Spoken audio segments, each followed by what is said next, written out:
Mais j'imagine pas l'idée de me dire ah ce matin je mets encore des baskets, je vais courir. Non, c'est toujours je mets des baskets, ok c'est cool quoi. Quand j'étais jeune, je mettais des baskets et j'allais courir et je le faisais tout seul et j'étais pas payé pour. Maintenant quand je mets des baskets, je sais que je vais être payé pour en plus pour mettre les baskets. Il n'y a rien de mieux, c'est génial pour moi.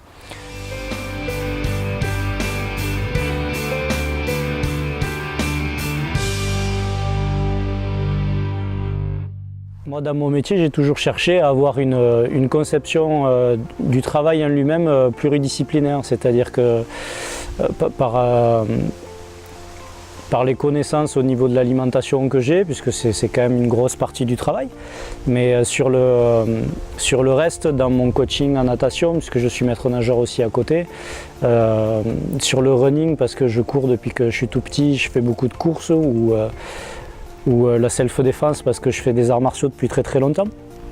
Mais le principe a toujours été d'essayer d'apporter à mes élèves tout ce qui dans ces disciplines-là m'a apporté des choses à moi.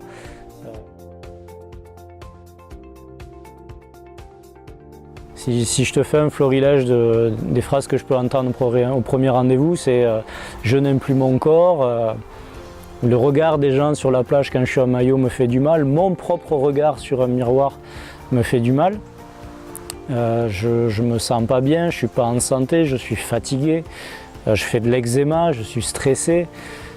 Pour ceux qui sont plus dans le côté sportif que corporel, j'ai du mal à aller à l'entraînement ou à remettre mes baskets pour un coureur parce que j'ai l'impression de patauger dans la mélasse, j'avance pas, j'ai l'impression que je stagne complètement en termes de niveau.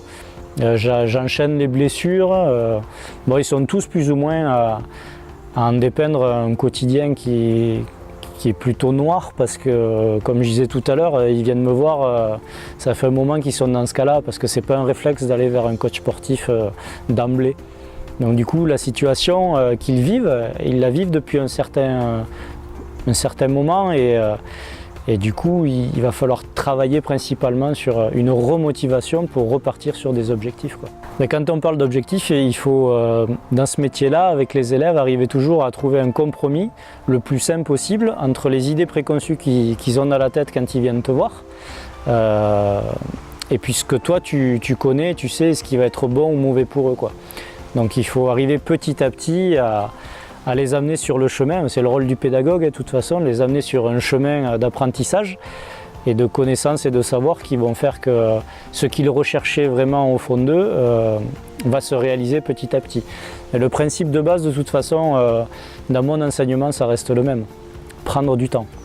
Tant que tu ne prends pas du temps, tant que tu ne prends pas conscience que les choses prennent du temps pour se mettre en route, ça ne fonctionnera pas. Tous les gens qui veulent aller trop vite ou autre, vont trouver des solutions qui vont les faire aller vite, mais ça ne va pas durer dans le temps. C'est le principe du régime effet yo-yo complet, quoi.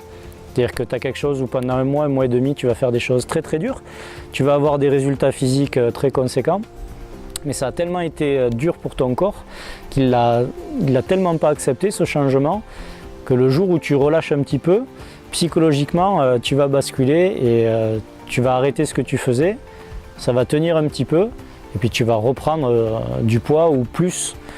C'est ça le principe de l'effet yo-yo, plus que ce que tu en avais au début de ton régime, du coup tu as perdu, quoi. Le concept du coach pour les gens normaux, du coup, c'est parti de l'idée toute simple que je ne cherche pas à faire des champions. Alors ça me prive peut-être d'une catégorie de la population, mais elle est minime au final.